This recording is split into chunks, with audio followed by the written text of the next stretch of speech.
So I see some people just joined into the presentation. Welcome to you folks that just signed in. My name is Ed. I'll be your instructor for today.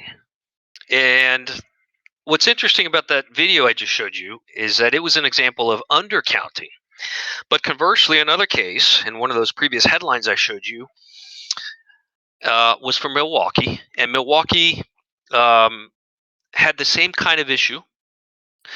And what happened in Milwaukee was that every time a police officer forgot to put a weapon type into their report, a report for an aggravated assault, right?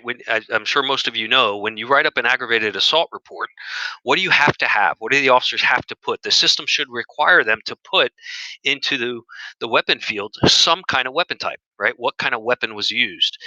And long story short, okay, very long, complicated story, but I'll make it very short. Milwaukee had gotten behind in their report processing.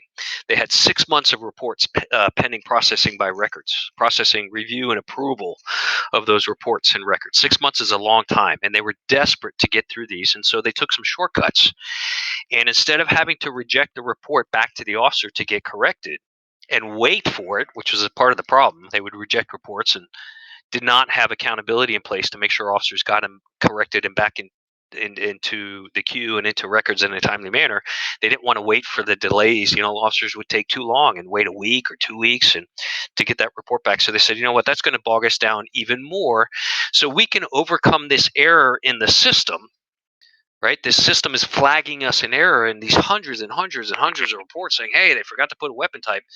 So the records folks, what they did is they changed the title of the report from aggravated assault to simple assault just to get through that error type.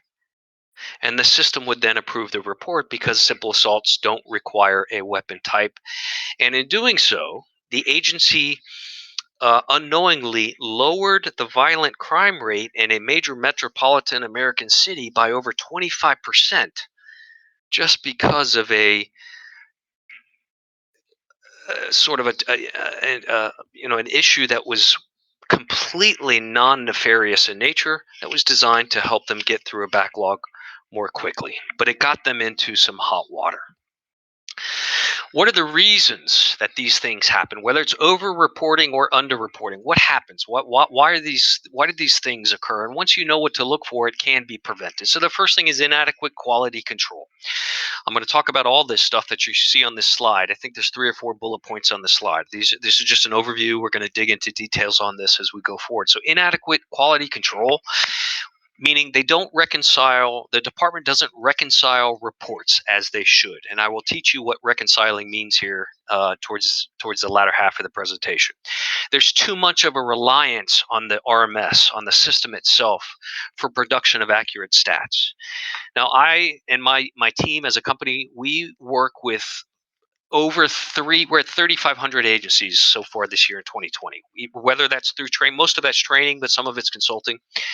And so we have worked with, I mean, lots and lots of police agencies over the years, and have seen just about every system that's out there, every pitfall that's out there, every mistake. We've had hundreds, if not thousands, of discussions with the folks whose job it is to make sure that these reports are accurate and compliant with NIBRS. And truth be told, okay, matter of factly speaking, I see time and time and time again where the agency staff, personnel in the department, believe that the system calculates crime statistics for you. It's a reliance on the software. You push a button here, you push this UCR button, it spits out your UCR report, and you're good to go. In fact, many of the vendors will pitch you. They'll sell you a new system with that kind of sales pitch. You'll say, hey, no, we do the UCR for you. You just got to push this button. And that couldn't be further from the truth. You have to review these reports top to bottom. So we'll talk a little bit more about that in just a few minutes. Case management.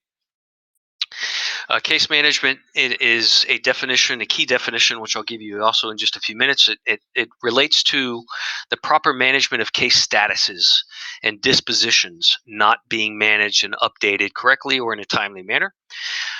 You'll hear me, and I'll actually show you in just a few minutes a code table, what's called either an offense table or a code table. That's the spreadsheet in the back end of the system that lists all of your state statutes and the corresponding NIBRS codes that should be assigned correctly, you hope, correctly to each statute. I'll explain that later on. And there's something called the time and place rule, which is very, very tricky sometimes for officers, often skews the data when mistakes are made in that area. So classifications, that is the industry term, the fancy term for the type of crime that's involved, the type of report. The classification is just simply means, is it a burglary, is it a robbery, is it a theft, is it a murder, et cetera, et cetera, et cetera. That's what a classification is, the type of crime. And as I alluded to just a couple of minutes ago, there are three that you have absolutely got to keep an eye out for. And as I mentioned a few minutes ago, aggravated assault is the number one, bar none category, without question, where most of your mistakes will come from. Many, many, many aggravated assaults are really only simple assault. And you'll see why as we go through this training. The next classification is your sex offenses. Rapes and fondling are often conflated. Please keep an eye out. Please make sure you read those reports very closely. And we'll talk about the definition of those crimes here in just a couple minutes. And the last one is burglary. You cannot burglarize, okay, in the world of NIBRS. We're not talking about state statute. And there's the rub. As many of you I'm sure know, here's the catch, right? Because your state definitions of crimes per state law are often different than NIBRS definitions. Okay. And under NIBRS, you cannot burglarize anything but a structure. What I mean by that, if any of you are like really new to this world of NIBRS, I would encourage you to take some additional training, because this is going to be beneficial to you. But if some of the stuff that I talk about today is like a foreign language, I'm going to certainly encourage you to take some more training. But this is a good introduction nonetheless. So when we talk about, when you see language in this presentation like that, where it says you can't burglarize anything but a structure, that means the crime cannot be scored as, it cannot be counted as a burglary for NIBRS purposes. And every police report that gets written has a NIBRS code number associated to it. And that's how these statistics get reported out to your state and then ultimately to the FBI. And that's all NIBRS is. It's a system designed to measure how much crime there is in the United States, both at a national and a state level. So per NIBRS, you cannot count a crime as a burglary if that entry and that burglary didn't happen to a structure. Okay. Thank you, Courtney. I appreciate it. I see your comments. Yes, I will definitely. I think I'm gonna have to email out the slides. I will make a PDF of this for everybody. I'll make a PDF of these slides and get them out to you. I think we'll probably send them out via email. All right. So let's get into these. You're welcome. You're welcome. You're welcome. So let's get into these crime types, and we'll talk about each of those for just a few minutes, and then we're going to talk about case management. Then we're going to talk about your tables, and then how to avoid these mistakes from happening. Okay, questions coming in. What if your statute includes a vehicle/vending machine as a structure? That's a problem, right? Because you cannot burglarize a vehicle or a vending machine. That's a great kind. I love this question. It's a great example of how stats get skewed. Okay, your state law may call that a burglary. I know, like here in Florida, where I am, you can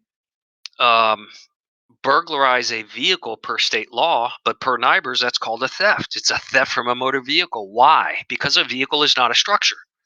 You cannot, per NIBRS, burglarize a vehicle. So they're coded as and scored as a theft. Same thing with vending machines. Vending machine is not a structure.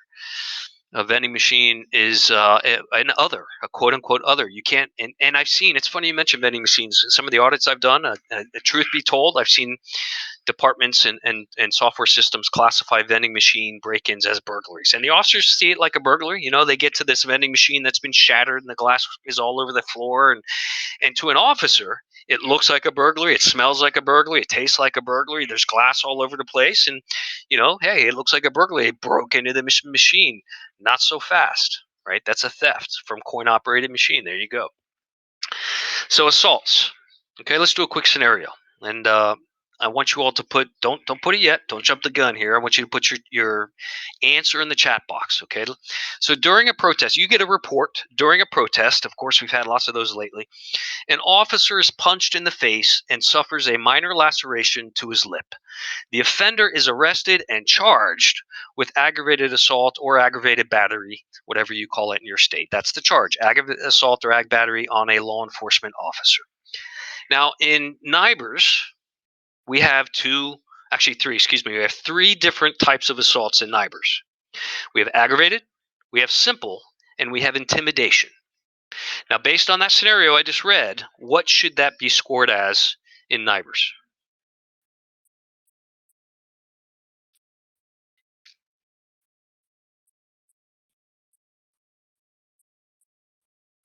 Okay. Answers are coming in here. Okay, so now a lot of you have been to my training. So most of now, truth be told, in fairness to the group, a lot of you have been to my training, so you know the answer to this. But the correct answer is simple assault. However, I do see your answers peppered. There's a few in there peppered with aggravated assault. This is a trick question, right? Because the person was charged with aggravated assault. In NIBRS, it's a simple assault. That's all it is. It says even though it's a police officer, even though it's a police officer. Now, why do I emphasize that? Because in most states, in fact, I would argue in every state, if you punch a police officer, you're going to be charged with an aggravated felony, right? Because it's a police officer. Same thing with pregnant females, elderly people, other government officials, judges, right? Some of you have heard me talk about this. And if you attack those folks because of their victim type, because she's pregnant, or because he's a judge, or because he's a cop, or she's, this or that, even if the injury is very minor, or sometimes even if there's no injury, it's still because of the nature of their type of victim that makes it an aggravated crime, not NIBRS. And so most of you got that answer correct. However, and again, you a lot of you have been to training. I can tell you, having wider experience across the country, that most police departments would report those as aggravated assault to NIBRS. And so, how do you avoid that? And Deborah is about to enter. She's got a great message. She's writing our agency to set up a couple of codes. These are called wobblers, right? Wobblers. Any of you heard wobblers? It's big out in California. Wobblers are the crimes that can go either way. It's the same crime that could be either simple or aggravated. And that's what this is. So let's look at how you make sure it's aggravated. Okay, there's three simple elements. And this is what we talk about reconciling. When I talk about reconciling reports, you've got to read the narrative, folks. Okay, you have to read the narrative and reconcile what happened in that incident with what the classification is and the code. Okay, this all come together by the end of the presentation. So one was a weapon or something that could be used as a weapon which could cause severe bodily injury. Okay, used or threatened was a weapon or something that could be used as a weapon which could cause severe bodily injury, used or threatened to be used. If so, it's aggravated. Okay. Now, in the scenario with the police officer who got punched in the lip, that's not a major, that's a weapon, it's a fist, but it's not going to cause, based on the circumstances, major bodily injury. He just had a minor cut to his lip. Second question asked, did the victim suffer severe bodily injury? If so, then yes, it's aggravated, period. Or, number three, what was the intent of the offender? If the intent of the offender was to cause death or severe bodily injury, then it's aggravated. If you look at your narratives in your assault cases through this lens of what happened, if any one of these three conditions is present, then it should be aggravated. Any one. It's not all three. It's an or situation. It's one or two or three. And I can't tell you how many departments I've audited and how many thousands of reports I've read where these were coded and reported as an aggravated assault that should have been simple. Bomb threats. Take a look at your bomb threats. Okay, when you get back to your desk today or tomorrow, I would encourage you to do a search for your bomb threat cases. Get into your RMS. Look at how many of those have been coded as aggravated assault. 90% of the bomb threat reports that I've read were coded as aggravated assault. They're intimidation, 13C. Okay. So assaults on government officials, on elderly folks, pregnant women, these are called wobblers because while your state law may classify those automatically as aggravated assault because of the way the law is written in NIBRS, it's based on those three conditions above. It could be simple or it could be aggravated based on the circumstances. And in our experience, okay, matter of factly speaking, I can tell you that I'm confident in saying I would bet dollars to donuts that most police agencies in America are over-reporting based on the audits that we've done. I confident extrapolating those averages to the rest of the profession, saying that most agencies are probably overcounting their simple assaults as aggravated by 27%. Please take a look at your aggravated and simple assault cases. Okay. And there'll be more on that to follow in just a few minutes. But let's go to the next crime type. Here's another scenario. Don't put your thoughts in quite yet. Let me make a few comments here first. So, a woman and her date were watching a movie in bed, at which time they began fooling around. The male indicated he wanted to have sex, but she was hesitant to allow it. The male was persistent in his interest in having intercourse, but she continued to resist and did not want to have sex. The victim was becoming concerned for her safety and feared being harmed if she continued to resist having intercourse. And thus, out of fear, she allowed the male to penetrate her. Now, don't put your thoughts in yet. Okay. I'm going to ask you two questions, and I want you all to put your answers in the chat box. So, first question is, how should this be classified under NIBRS? What crime type is this? And you put the code or just the word is fine. If you don't know the codes, you can put the classification title.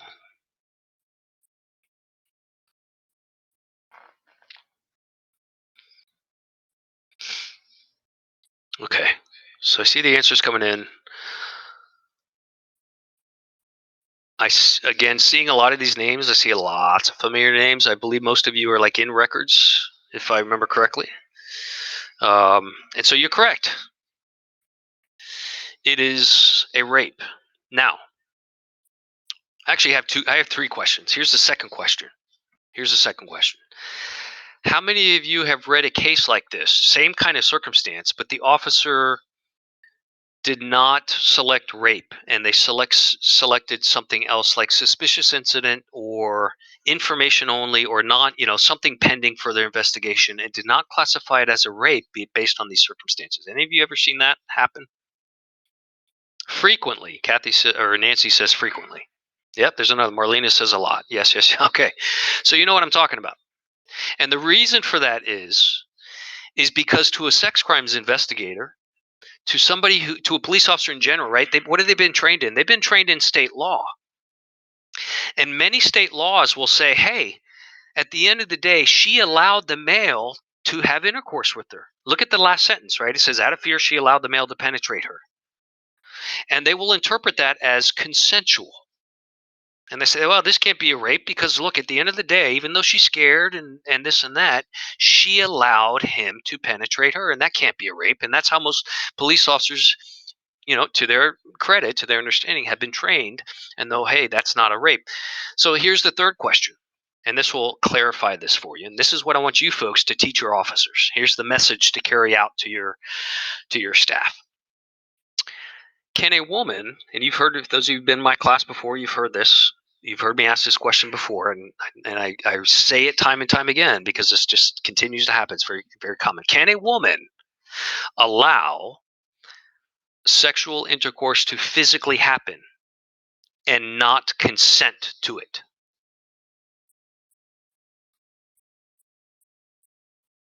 Okay. Absolutely. That is correct. It's a resounding yes. And therein is the answer to this scenario.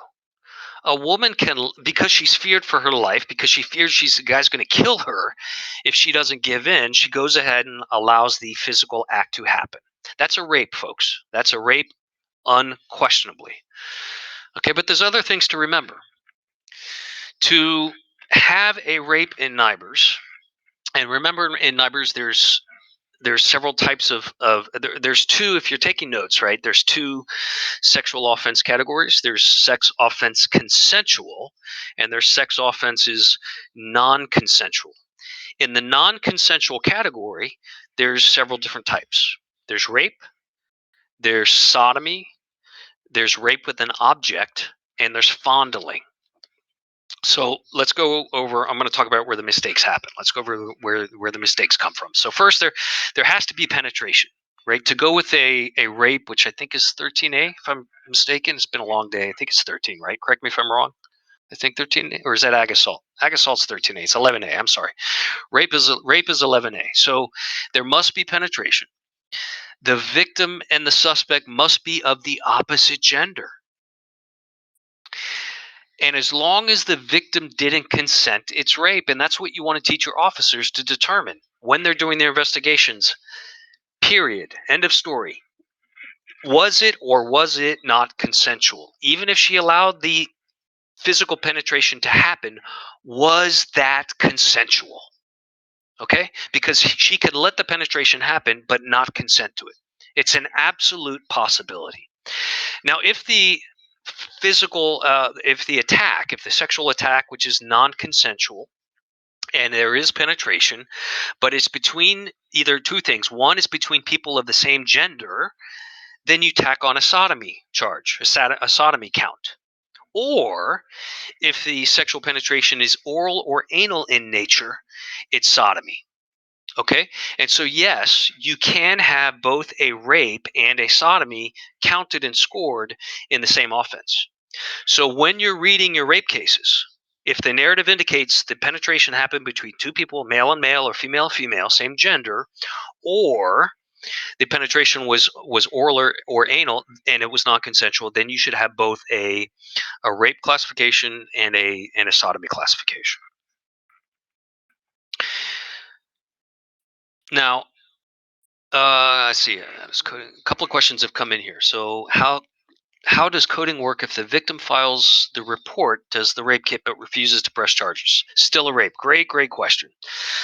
I didn't touch on that scenario. I have in my other classes, but it's a great question. So, one of the fundamental things, Ben, the fundamental sort of NIBRS 101 issues to always remember is your NIBRS statistics, your crime statistics are based on the report that was filed with the police agency, regardless of the findings of the judicial system and regardless if the person refuses to press charges.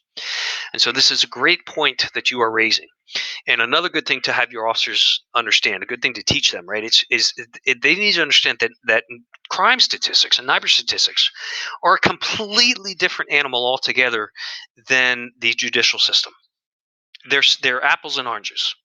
So when we talk about these statistics, these are only based on the findings of the police investigation and what was reported to the police department. So at the end of the day, if somebody comes in and says, "Hey, I was raped," and the investigation indicates or concludes, I should say, if the investigation determines that, yeah, it looks like a rape possibly happened. Notice the word I used, by the way. Notice the language I just used, because this is super important. Possibly happened. This is another common mistake. You don't have to prove that a crime happened in order to take the report. You don't have to have probable cause that a crime happened to write a criminal report. You write up the report based on the fact that a victim came in and said, "I was victimized."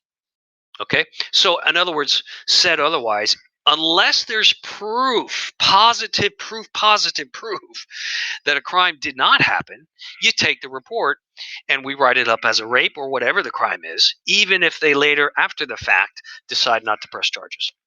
Okay, let me get to this next question. Or comment here. It says, I thought the opposite gender has been changed to accept same gender offense. Next question says, why only with opposite gender? Okay, so let me address those comments here. In 2013, Under the old UCR summary reporting system, if you remember, back then in 2013, they changed the definition to be gender neutral.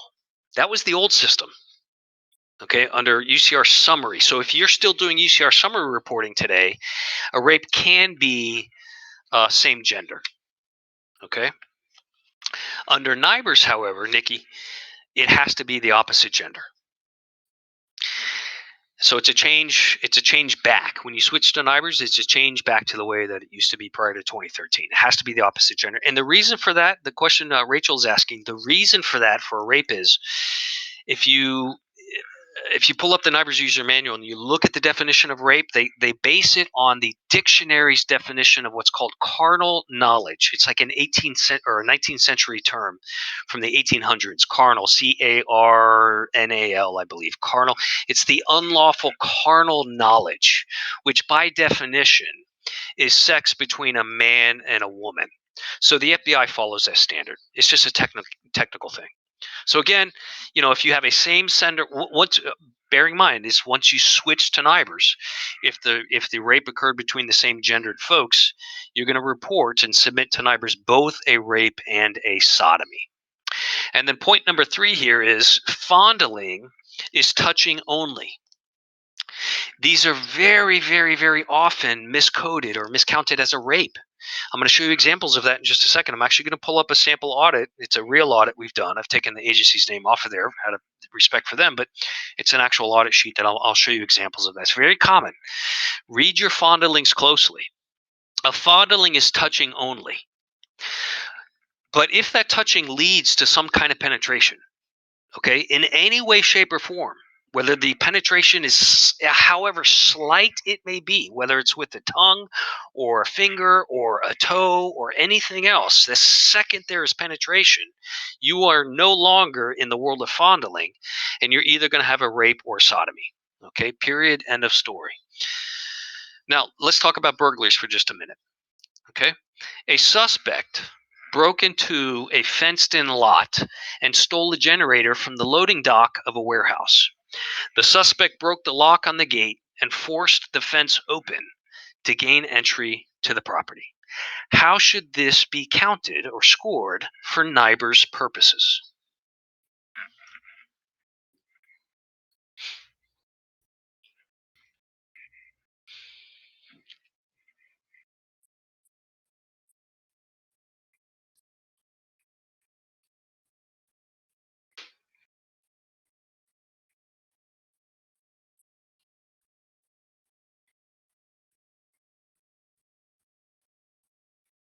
Okay.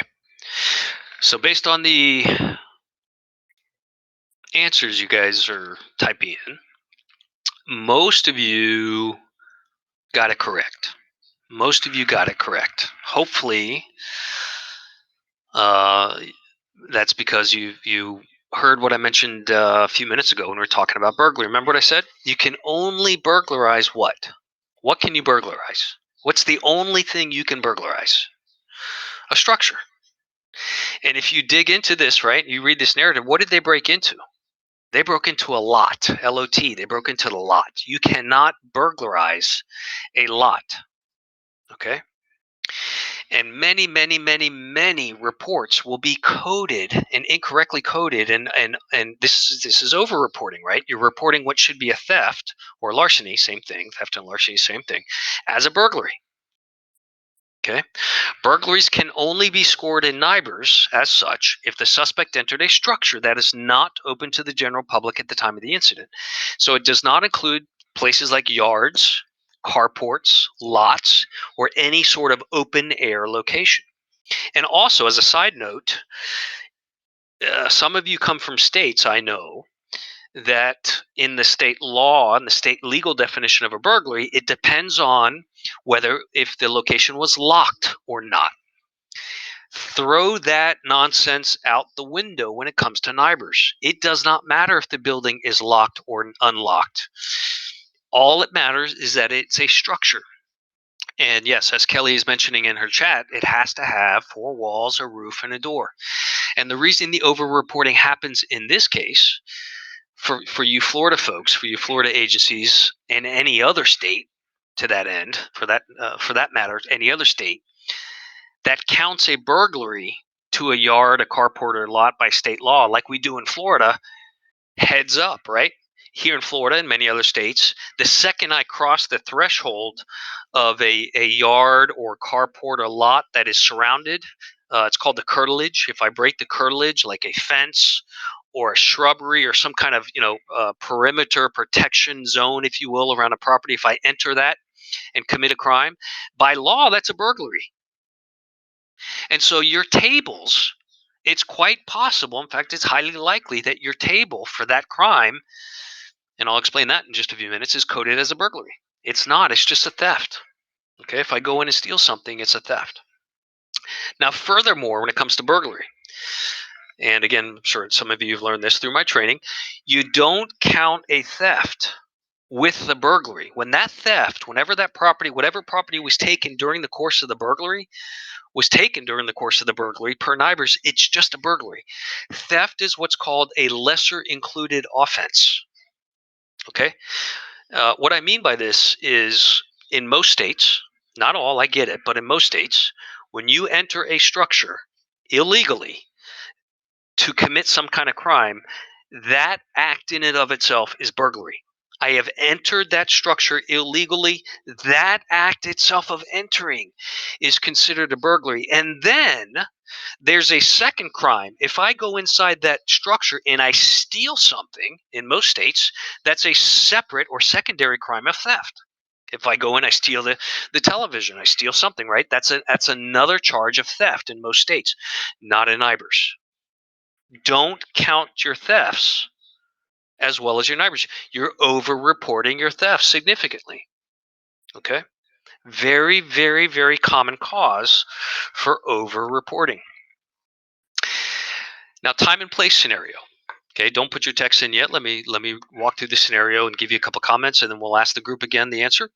So here's a case where several people woke up. Some of you heard this scenario before. Um, they woke up and it's hot as hell in their house, and they're wondering what's going on with the air conditioner. Well, somebody overnight stole the air conditioners, just like in the picture there on the screen.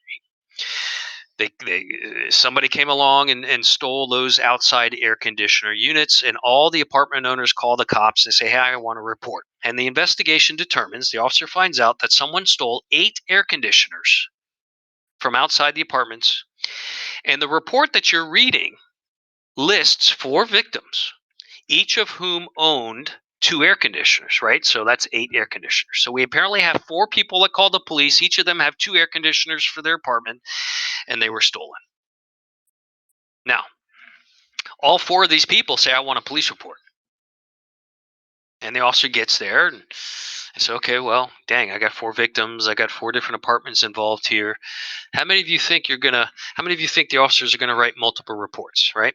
So how many reports should be written for this scenario? Is it 1 report, or is it multiple reports based on those victims?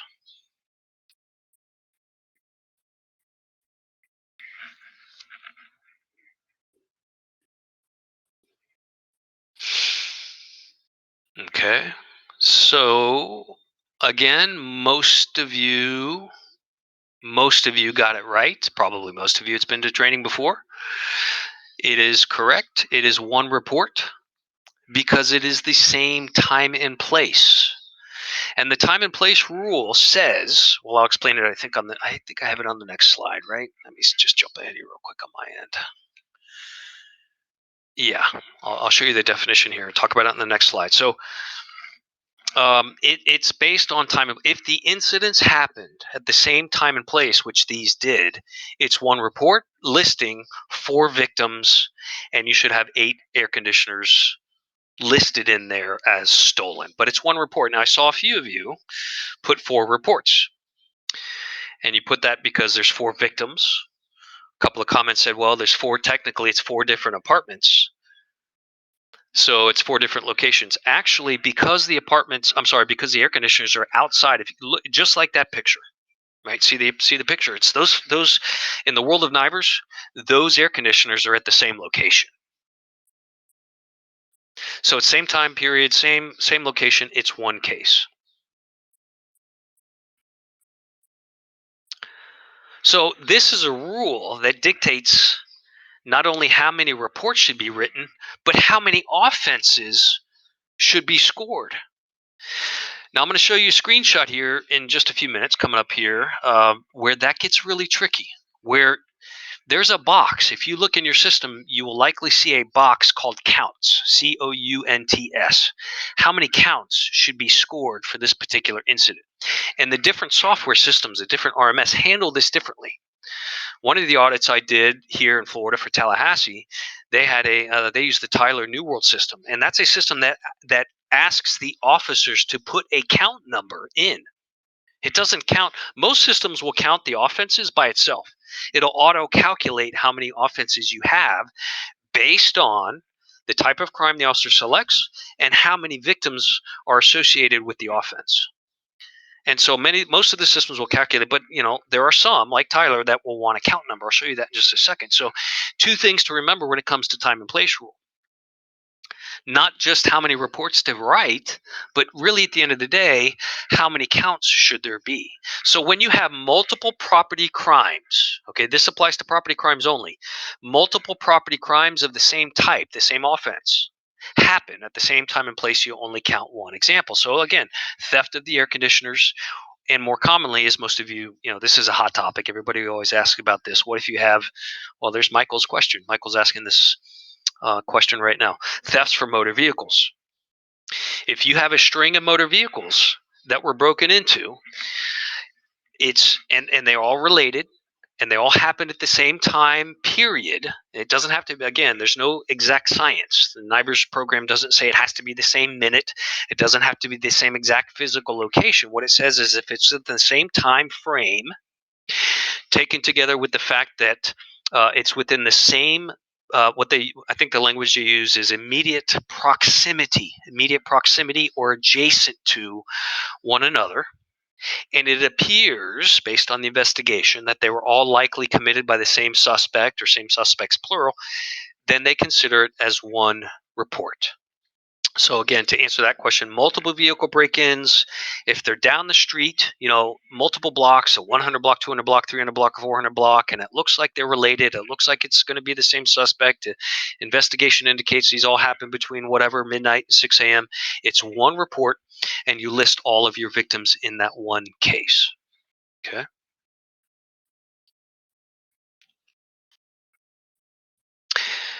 All right. So this this is super important.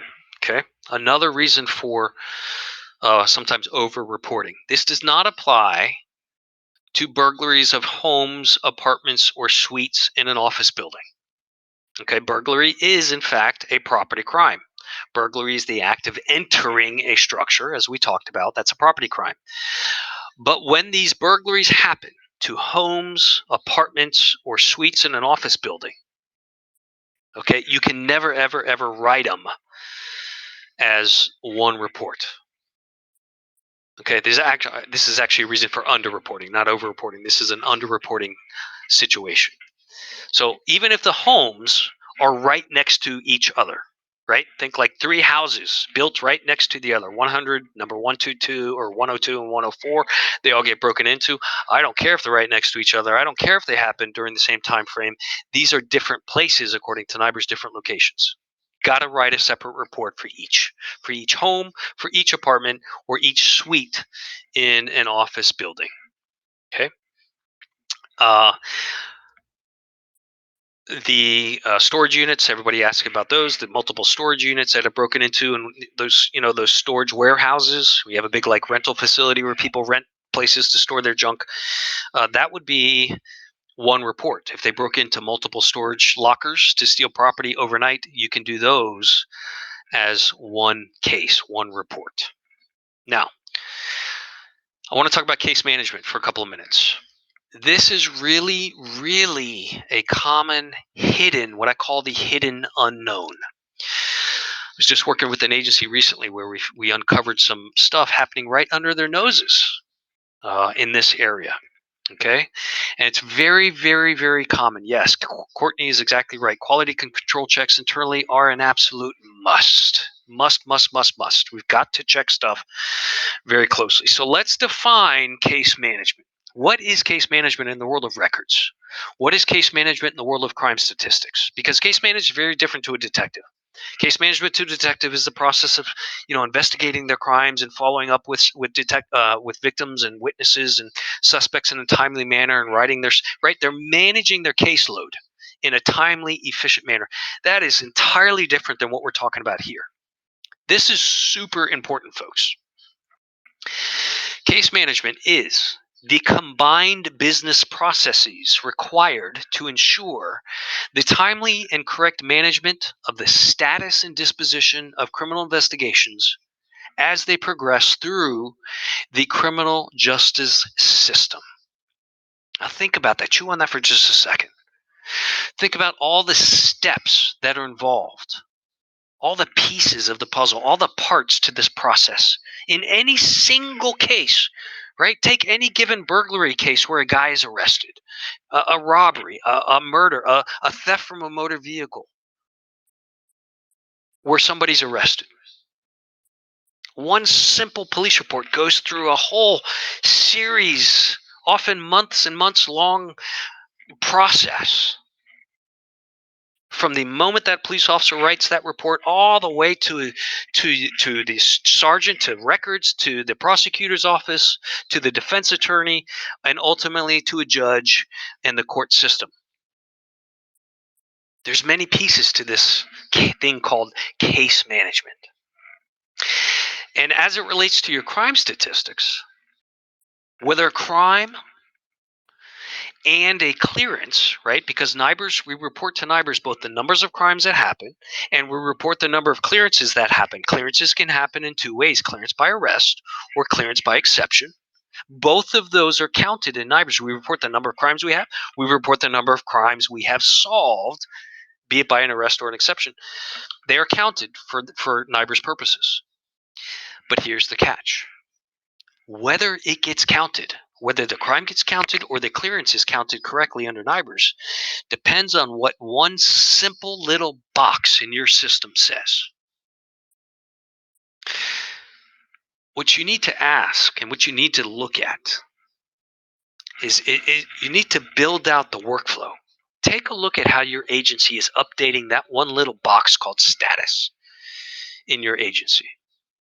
Map out the workload from start to finish and all the branches of any given police report. If there was an arrest, here's what happens to that case. It goes to a prosecutor, it goes to the clerk of court, and then over here it goes to a supervisor, and then it goes to a detective or a detective supervisor for assignment, and then a detective. And then what happens when the detective makes an arrest or writes up a report saying, this wasn't a crime, this is unfounded, or hey, we solved it by exception, or we solved it by arrest. Who is it? What are the processes for doing case management? Because what happens is we think the system is updating the case when it's really not. Or somebody is changing the status box in the system, but it's the wrong one. Just recently, I worked with an agency where when the detective writes up a supplement to their case, they're putting the change to the status, cleared by exception, or unfounded, or cleared by arrest, whatever that status. They're putting it in the supplement. Some systems, some software systems, have a case status box in the narrative module, in the narrative of the system, and they think, okay, we're good, we changed it's changed, this case is changed to cleared by arrest. Well, let me ask you guys, where is that status counted for NIBRS purposes? Where does NIBRS pull status from? Think about this. Does it pull it from the supplement module, or does it pull it from the incident module? Okay, where does NIBRS? Okay, that's right. It's the incident module. It's the incident report. That little box, and I'm going to show you an example of this in a second, why it's so problematic. Okay, unfounded cases don't get counted. When a status is changed to unfounded, you better make sure the system is truly unfounding it, even though the status box is filled in. Okay, you're going to be shocked. I'm going to have a little bit of a jaw dropping moment here coming up in just a minute. I hope for some of you, because then you're going to learn how to do it correctly. And clearances by exception and by rest, as I mentioned, are counted for NIBR's purposes. But again, is that being done where it should be? So I want you to ponder these questions before I show you that slide. Okay, some questions to consider, because there are often gaps in this process. If you kind of walk yourself through the scenario when it comes to case management, think about all the different possibilities. Okay, are you updating as a department? Is your agency updating the case status when another agency makes an arrest on your warrant? Chew on that. The last two departments that we were contracted with to help with records assessments, we found that this was not happening. Truth be told, matter of factly speaking. And I met with the records folks, and they're speaking of jaw dropping. They said, "Oh my God, I got to jump in here and look." And lo and behold, we made a discovery. So one of the first questions I ask when I go to work with the department, I say, "How are you guys updating cases when another department makes an arrest on your warrant? How are you getting notified?" Well, we get a notice. The prosecutor. Some people. One time they told me the prosecutor sends us a notice. I said, "Okay, great. What do you do with that notice?" "Well, we file it with the case." "Okay, you filed it. What's happening? What's happening to to the status of that case in RMS?" Think about that. When a detective makes an arrest, okay, detective could be 6 months after the crime happened, and they write us. They investigate the crime. They make an arrest in the case. They should be writing a supplement, right? They should be filling out an arrest form or filling out the arrest module. We arrested that guy, but they should absolutely be writing a supplement to the case too, saying, "Hey, we made an arrest, and here's why we made an arrest, and here are the facts of the investigation. Here's what we found." Is the incident report being updated? Okay. Many, and some of you may be saying, "Yeah, I don't know why you're saying that, because ours does it automatically." We do. Well, I can promise you, many agencies don't update the incident. How about when your district attorney's office informs your agency that prosecution is declined? So this is an example. Okay, the audit I'm actually doing for this Florida agency. This is very common. I'm in the middle of this audit right now as we speak. I was reading some of their cases yesterday. There's is a police department, like hundreds and thousands across this country, that have a process in place where they will do the preliminary investigation. They'll establish probable cause, but they don't make the arrest. And because their process is, per the requirements of the local district attorney's office, is that they forward the case to the prosecutor's office for filing. And you hear what I'm saying? They're not making the arrest. The detective, the police officer doesn't make the arrest. They write up the case, they get probable cause, and then they send it off to the prosecutor's office. Here's what we have. And the prosecutor often comes back and says, "No, we're not going to file charges." Is the case status in the incident report being updated when you get that notice back? Is it changed to exceptionally cleared, if appropriate? It can only be changed to exceptionally cleared if you have probable cause for arrest, if you know where the suspect is and you could make an arrest, and if the prosecutor's office tells you what? There's a low likelihood of conviction. Or maybe you have to just leave it as an open or pending or closed or suspended case. Whatever the case status change should be to the appropriate status, you change it appropriately. But many times that does not happen. Okay.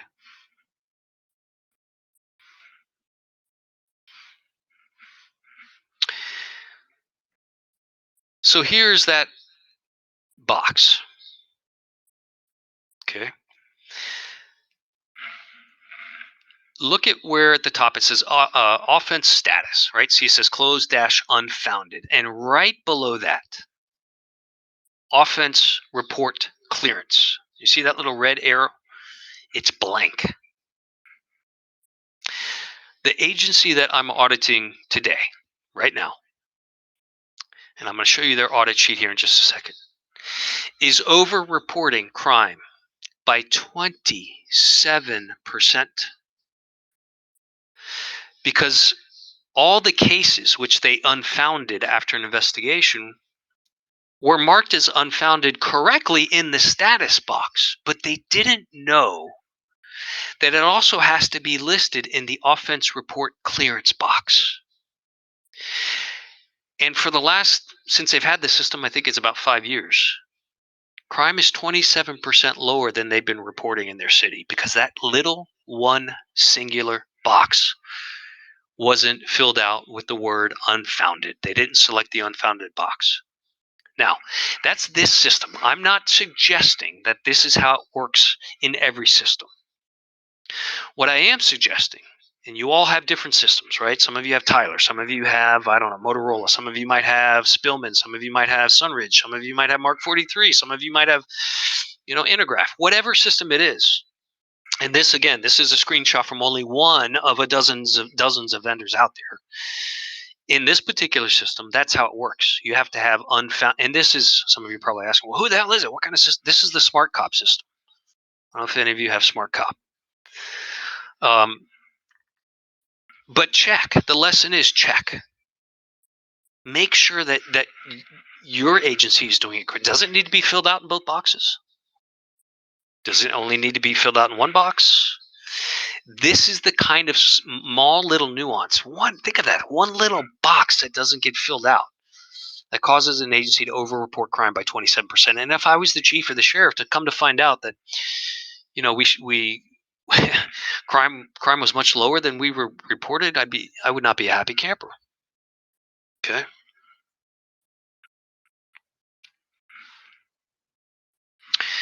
I'm going to switch screens here. So I'm still here. Give me 1 second. I'm going to pull up a audit sheet. This is what our audit sheets look like when we do an audit for police agencies. This is an actual spreadsheet. Okay, look down here at the bottom. You'll see murder, all the different UCR and NIBRS crimes: murder, negligent manslaughter, rape, fondling, sodomy, yada yada yada yada. So here in the murder category, think, how could you screw up murder? Well, you certainly can. And this is a real sheet. Okay, this is not like dummy data. This is a real sheet. So they had, this agency in 2019 had 5 murders, and they actually over here, let me explain the sheet. I guess I should explain that. Over here on the left, you see this left column. This, anywhere you see a red X, that means bad, right? That's a mistake. And so here, they didn't fill in that box. It was exceptionally cleared, but that box that I was showing you was not cleared in or filled in with that. A second box didn't say exceptionally cleared. And so they actually solved this murder and didn't get credit for it. Okay, let me show you rapes. Take a look at all the red over here in the left column. Look at all these X's over here. Every one of those represents a mistake. Okay. Now, what we do is let me flip back here.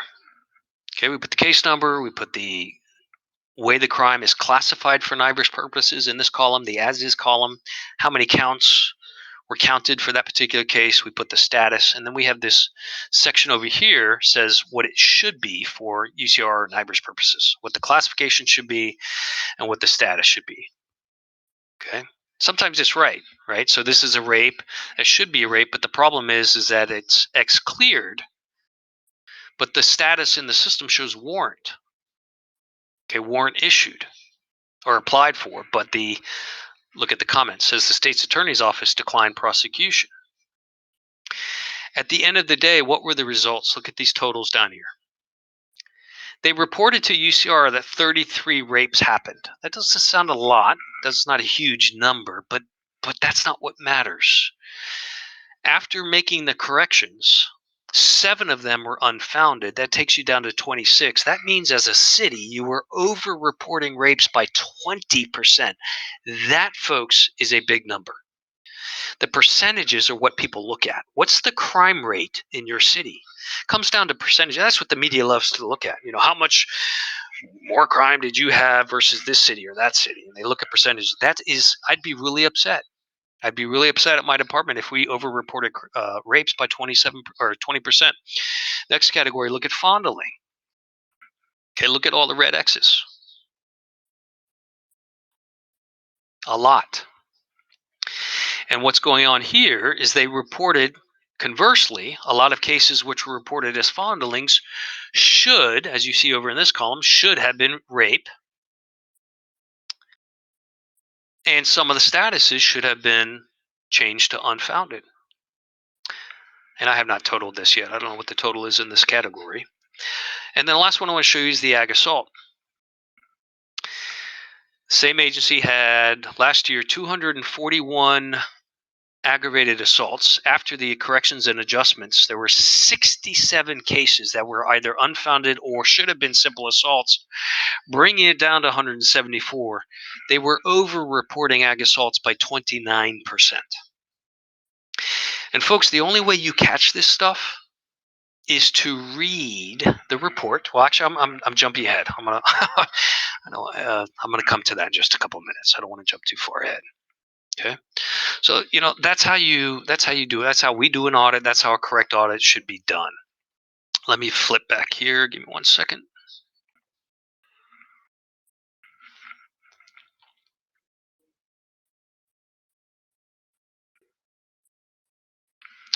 Let's read this narrative. I've blacked out the names. This is a actual narrative to a case. It says, I responded to the above location in reference to a domestic argument. Upon arrival, I made contact with the victim, who advised that he and his girlfriend, who currently reside together, were in a verbal altercation over personal matters. So and so advised that they both laid down in bed and began to push and pull a pillow that one of them used to separate them. They then began to argue over wanting him to sleep on the couch. So and so then advised that so and so sat on his shoulders and told him that this is her place and her bed and that he needs to sleep on the couch. So and so then attempted to get off of him when she bit him in the back of his left arm. So and so then advised that he punched so and so 3 times in the head to get her to stop biting him. There was a large, clearly visible bite mark on the back of the elbow that was raised and dripping blood. Folks, how should this be scored? Aggravated or simple assault?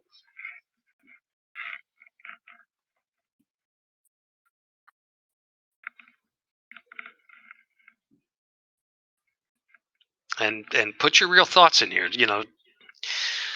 Don't go with the crowd. Put what you really think.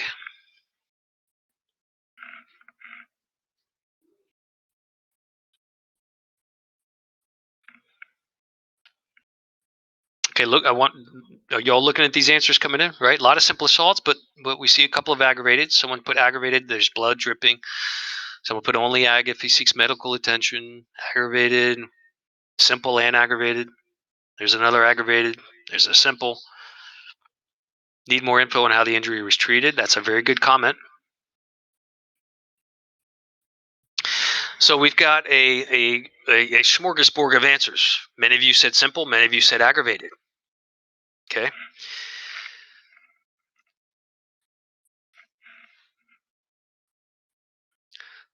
Look down at the blue line.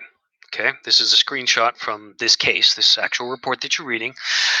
Starting on the left, you have the charge number. That's a state statute. This is a Florida case. That's our statute here in Florida for what's called a battery. Same thing as an assault. It's just called battery. Touch or strike.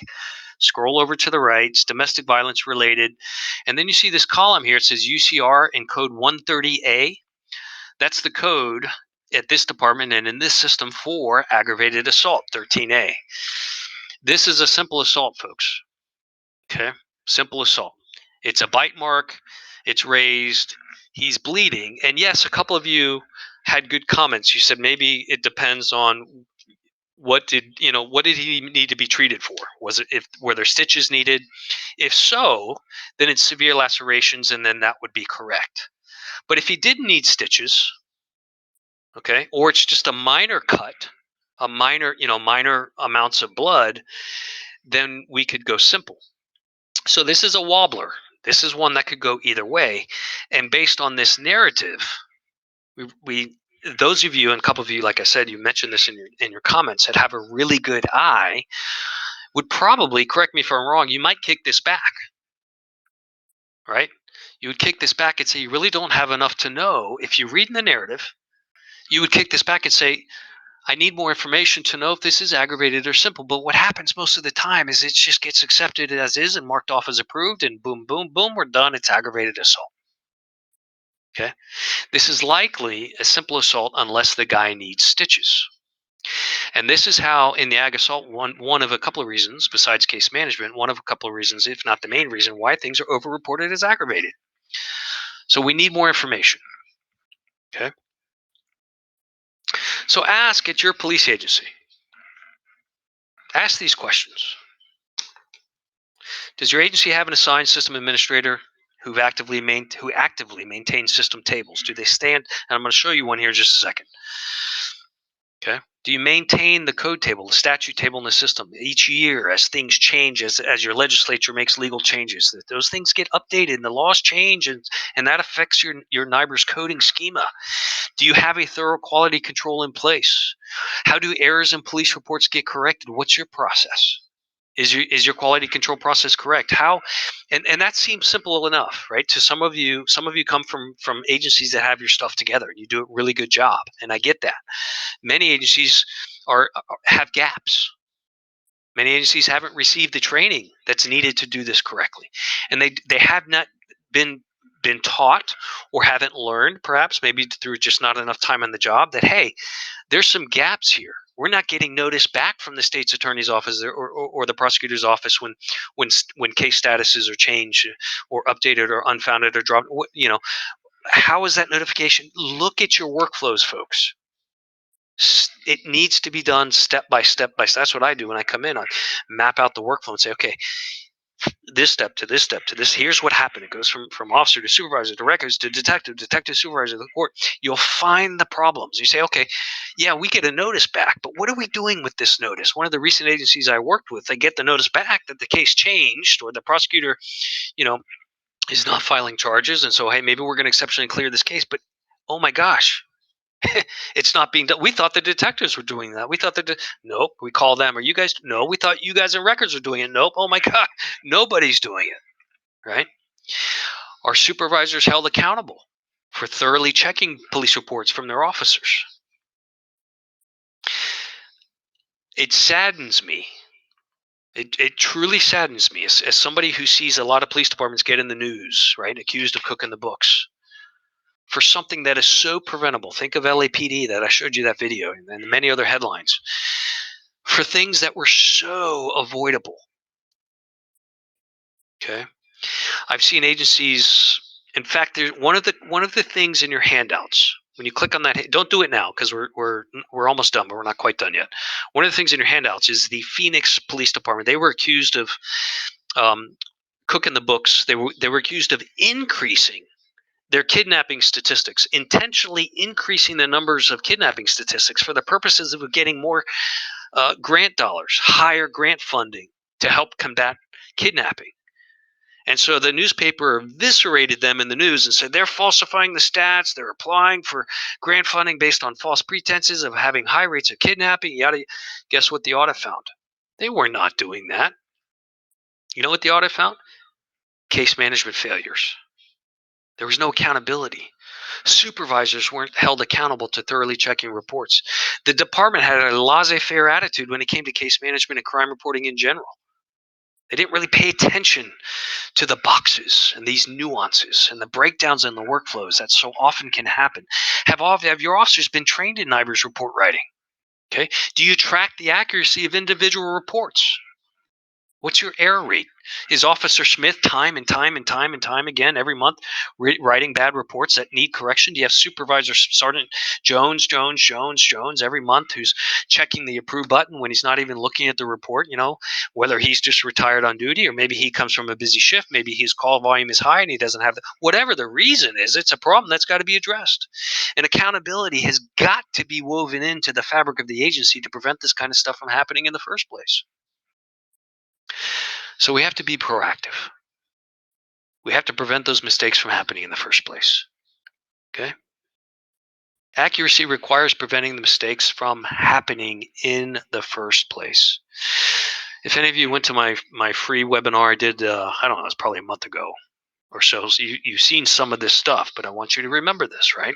You've seen some of this, but hey, a couple other things I'm going to add to it. Auditing, reconciling, report writing, having that report writing manual, having an error rate tracking process in place. Okay, excuse me. What do these things mean? Audits require a comprehensive review of large volumes of individual police reports. Okay, read the report. Was it classified correctly? Read the supplements. Is the status correct? The box, that field, is the NIBRS code correct? Are the counts correct? In fact, I forgot to point that out to you. Let me go back to that slide. I told you about the count box. Let me back up just a second.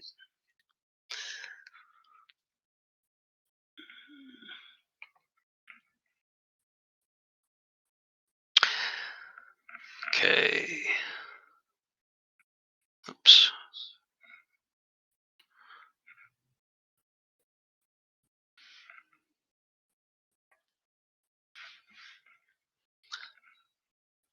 No, that's not it. Here we go. Okay. Look down at the blue line again in this screenshot.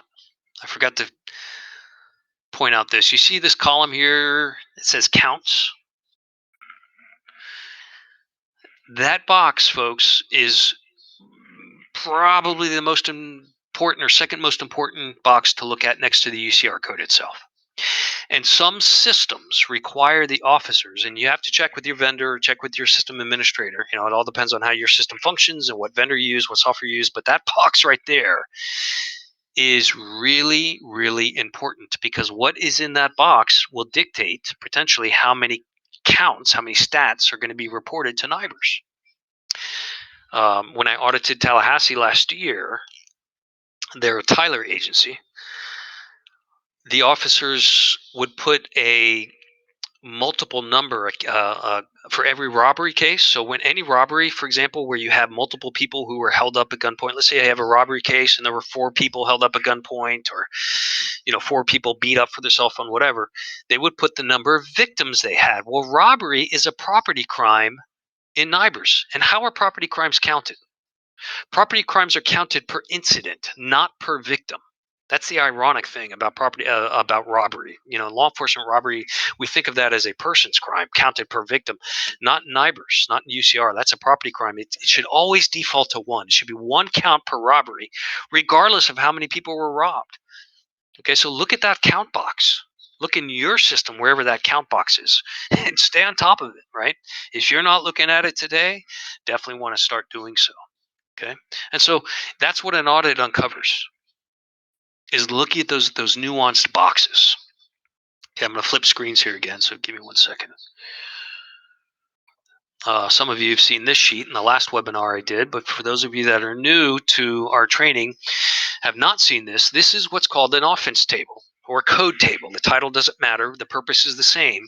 Basically, this is a spreadsheet that is in the back end of your system, right? Your officers don't see this. Nobody sees this. It's kind of built into the software. And it's nothing but a spreadsheet that lists, I'll highlight the column. So here in column B, it says crime code. That's your UCR code.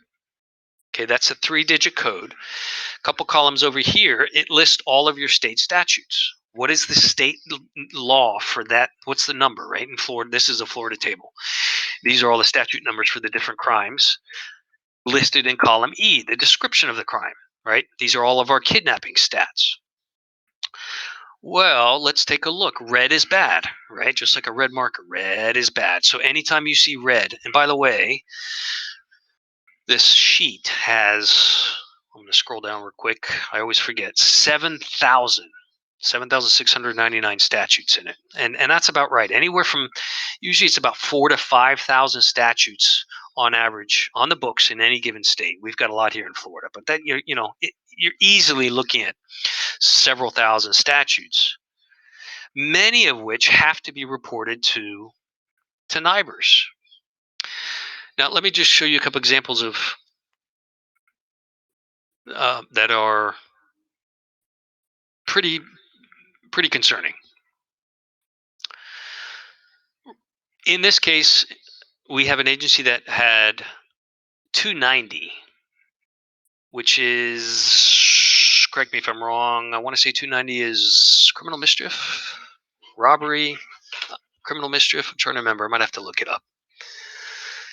Anybody know off the top of their head? I'm going to have to pull out the book. I think it's criminal mischief, or sometimes called property damage. Yes. Yeah, criminal mischief or property damage. So here is a case where they're reporting, look at what the description of the statute is, bank bills. The crime for this is a damaged bank bill, someone damaging a bank bill. Well, that's not, per definition of NIBRs, criminal mischief. It should be a 90Z all other. And there's hundreds and hundreds of these kinds of mistakes in here. Okay? One of the more egregious ones in this table, and by the way, every single table that I've looked at, even the new ones published by the state for NIBRs purposes, every one of them, I've looked at many states' tables, is chock full of mistakes. And that's only by virtue of the fact that you've got thousands and thousands of lines of information in a spreadsheet, and it's inevitable that there's going to be mistakes. Okay, when you talk about that much data. There's an example in here. Let's see if I can find it real quick. Is this it? 520.13a. Okay. Here's the threats for bombs. Okay. Every state will have a body of law, multiple different statutes regarding to bombs, but it could be bomb making. It could be bomb threats. It could be detonating a bomb or discharging a bomb. It could be throwing a bomb. So you've got to look at specifically the language of the statute to determine how it should be classified. Okay, here in NIBRs. So this first one, 520. What is code 520? I have to look that up off the top of my head real quick. This is threat to bomb, to blow up something during a felony. Okay, or possession of a hoax bomb. It's chapter 790 here in Florida. Abbreviated as threat to bomb. Well, if it's a threat, it's a 13C, which is intimidation. And 520 is I believe, if I remember correctly, weapons violation. Okay, weapons violation. Well, it's intimidation. Down here, throwing an object or shooting at an occupied railroad vehicle, if you read that statute, okay, occupied. Throwing a bomb or shooting at an occupied railroad vehicle should be 13. That's an aggravated assault. Now it may be a weapons violation too. This is a wobbler. It could be weapons violation, or maybe it's just a 13A ag assault. Here in Florida, it should be a 13A ag assault. My point in showing you this is that these tables, wow, look at all that red. I don't know where that just came from. I flipped through it, but these tables are chock full of mistakes, and you've got to make sure that they're absent those kinds of errors.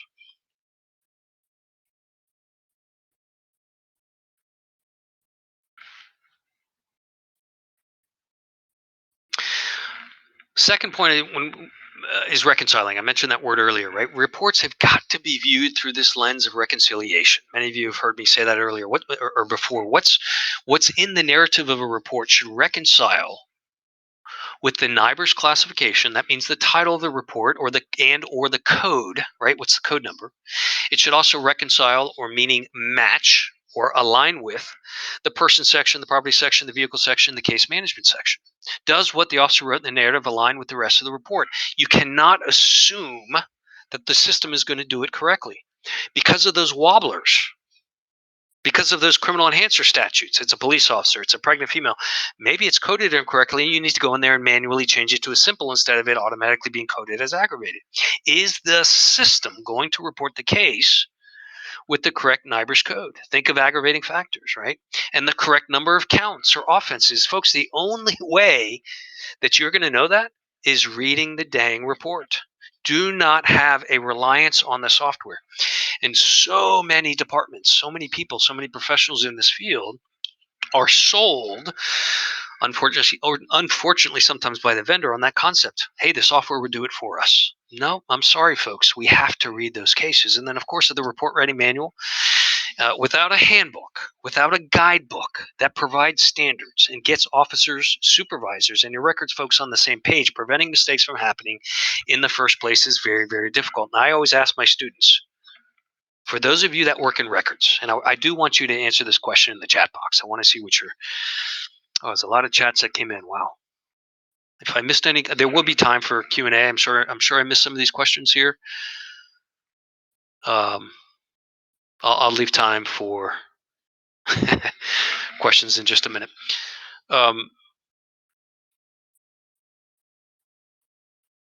Could you comply with NIBRS without that book? Right? Some of you already answered the question. There's no way. It's impossible. Right? I've been teaching this material, as I always say, for going on 20 years, I think. I still keep that book. In fact, I keep it right now. I'm looking at it right now next to me. There's no way that I can memorize it. And so your officers can't do it either. Your officers can't either without a report. A guide. If you want them to do this stuff correctly, they need a book to be able to pick up and say, how do I handle this case? Okay. What should this be classified as? How many reports should I write for this? And then the last proactive measure is to, again, track that error rate. What is your monthly error rates, the percentage of mistakes and reports that's found by records folks, not caught by the police supervisor, relative to the total number of reports for the month. And that can be measured via dashboard or a spreadsheet, what have you. Okay, but it's something you need to stay on top of. KPIs, key performance indicators, tracking what is going on in your operation, in records, with your reports, and in the agency overall is really, really, really important. Data and tracking it will uncover the potential for or the occurrence of over or under reporting for the reasons that you have just learned about in the last hour and a half. Before I open it up to questions, here are my final thoughts: how to make sure your agency is doing it right. Training, training, training, training. And not just one training, folks. It takes a long time to learn this stuff. It takes lots of training. It takes lots of reading that book that the NIBRS book we were just talking about. We certainly offer those training courses. Many of you know we have crime stats and NIBRS for the police executive. We have a writing reports NIBRS style course, and we certainly offer in-house, remote, or on-site custom training for your agency. And we'll sit down with your team, your officers, whoever may be, or do it remotely and get everything cleaned up. Have an audit completed, they're a good thing. Obviously, we do those as a service. Contact us if you would like a proactive audit done to come in and check how things are being done.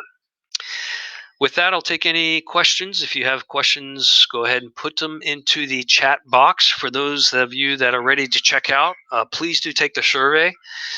If you can take it online, just point the camera on your phone, open up your phone camera, and point the camera at that QR code on the screen. It'll bring up the survey right for you right now on your phone. You can fill out the boxes. It takes about 2 minutes, if even that, maybe 1 minute, 1 to 2 minutes. Just fill it out. We'd appreciate your feedback. Yeah, Cheryl, we're actually in the process right now of building some more courses for 2021. So we might do something on frauds. I know those can be tricky. Our report writing NIBRS style course is about 5 hours. That's about online. We do it in about 5 hours.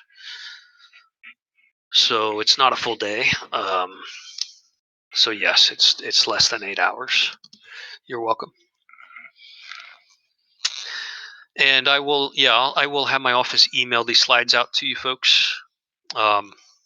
So if we can get them out today, we will. If not, tomorrow, we'll email out the slides. Did I miss any? Okay, here comes a question. If a person is arrested in another state on our warrant, what is our arrest date? The date the other agency arrested the person, or when they were extradited? Put the arrest date, the date they were actually taken into custody, and then don't forget to change the status of the case to cleared by arrest.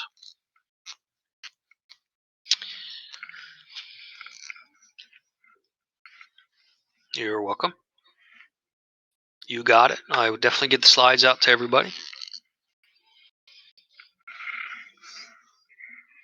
Good, good. Well, Brenda, we hope to see you more of our training. If that's your first, hopefully it won't be your last. See you at some more. Take a look at our website, policerecordsmanagement.com. We've got all kinds of courses for you all to attend. Thank you. Thank you for the information or your feedback. I really do appreciate it. The audits, the audits happen remotely. We will come out and on site and visit you for a couple of days, but then we start reading a bunch of reports remotely. It's all done from our office. We set up a VPN to your system. We get a read-only access to your RMS, and we start reading away, and we build that sheet, and it's done remotely. But some of it is on site. We'll do. Thank you, Mihu. Appreciate me. Mihi, appreciate it. But yeah, it's mostly remote. I'm trying to flip through these comments here. Just a lot coming in here, so let me just flip through here, make sure I didn't miss anything. You're welcome. You're welcome. You're welcome to everybody for your feedback. Let's see. Thank you. Thank you. Thank you. What is edited or corrected on the police report? Depends, right? It depends on what's wrong with it. It could be the code, it could be the status, it could be missing information. It could be all kinds of stuff. That's a tricky one for me to answer. Will we be able to still get the handbook for the discounted rate if we do not purchase today? Yes. If you save that URL, just save that link in the handout section. Yes, you can purchase it anytime. Just use that same link. So just bookmark that link. Yeah, the session has been recorded. We will post the recorded session on our website, on the free webinar page of our website. I'll have that posted. Probably it's going to take me a couple days, but the recorded version will be available. Thank you, Chanel. Appreciate that. You're welcome. You're welcome. All right. I hope I got everybody's question. A lot of stuff came at me there at one point, but such great feedback. Thank you so much. Thank you all for attending. Happy Thanksgiving. Merry Christmas. And wish you all the best. Stay safe. Have a great holiday. And thank you. Thank you so much. And we'll see you all at the next one. Cheerio. Have a good one. Bye-bye.